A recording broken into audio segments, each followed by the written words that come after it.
വൈക്കത്തിൻ്റെ ഏറ്റവും വലിയ സന്തോഷമായ ഉത്സവം, അല്ലെങ്കിൽ നമ്മുടെ വീടുകളിലെല്ലാം ഒരു പ്രത്യേക നിറവാണ് വൈക്കത്തെ അഷ്ടമിയുടെ ആ കാലം വന്നു കഴിഞ്ഞാൽ. വൈക്കത്തെ അഷ്ടമിക്ക് നമ്മുടെ മക്കളൊക്കെ വന്ന് കുഞ്ഞുമക്കളെയൊക്കെ കാണാം. അതുപോലെ തന്നെ നിറയെ കച്ചവടക്കാരും പുതിയ പുതിയ സാധനങ്ങളും എല്ലാം വാങ്ങിച്ച് നമ്മൾ ഭഗവാന്റെ എല്ലാ ഉത്സവങ്ങളും അതിഗംഭീരമായിട്ട് കൂടി അവസാന ദിവസം അദ്ദേഹം യാത്രയായപ്പം, മകനോടുള്ള യാത്രയായപ്പം, അതുപോലെ തന്നെ നമ്മുടെ അഷ്ടമി സദ്യ പറയാതെ വയ്യ. എന്തൊരു ടേസ്റ്റാണല്ലേ.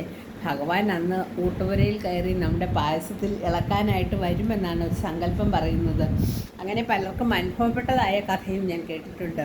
അപ്പം അതുകൊണ്ട് വൈക്കത്തഷ്ടമി എന്ന് പറഞ്ഞാൽ ലോകത്തിലെ ഏറ്റവും വലിയൊരു ഉത്സവം തന്നെയാണ് വൈക്കത്തഷ്ടമി. ചോറ്റാനിക്കര മകം, കൽപ്പാത്തി രഥഘോഷയാത്ര, അതുപോലെ ഓരോ അമ്പലങ്ങളിലെയും പ്രത്യേകതകൾക്ക് ഓരോ പ്രത്യേകതകൾ തന്നെയുണ്ട്. പക്ഷേ അന്നദാനപ്രഭുവായ വൈക്കത്തപ്പൻ്റെ തിരുമണ്ണിൽ വന്ന് തൊഴാത്ത ഒരു ഭക്തരും കാണില്ല, ഒരു പ്രാവശ്യമെങ്കിലും വരാത്തവരുണ്ടാവില്ല. അതുപോലെ തന്നെ ശബരിമലയിലേക്ക് പോകുമ്പോൾ അവിടെ ഇറങ്ങി അവിടുത്തെ അന്നദാനം കഴിച്ചിട്ട് വേണം എല്ലാ ഭക്തജനങ്ങളും പോകാനെന്നാണ് ഞാൻ കേട്ടിട്ടുള്ളത്. എന്തായാലും നമ്മുടെ ശബരിമലയിലെ തിരക്ക് ഇന്ന് ഞാൻ വാർത്തയിൽ കണ്ടു, നിങ്ങളും കണ്ടു കാണുമല്ലോ. എന്തൊരു തിരക്കാണ്. ഒരു മണിക്കൂറിൽ 1,00,000 പേരോളമാണ് ആ 18-ാം പടി കയറി തൊഴാനായിട്ട് പോകുന്നത്. അപ്പം തിരക്കിലും ഒന്നും പെടാതെ ആർക്കും ഒന്നും സംഭവിക്കാതെ ഈ 2025 അങ്ങനെ കടന്നു പോകട്ടെ എന്ന് ഞാൻ ആത്മാർത്ഥമായിട്ട് തന്നെ പ്രാർത്ഥിക്കുകയാണ്. ഓം നമഃ ശിവായ. അപ്പം എല്ലാവർക്കും എൻ്റെ അഷ്ടമി ആശംസകൾ.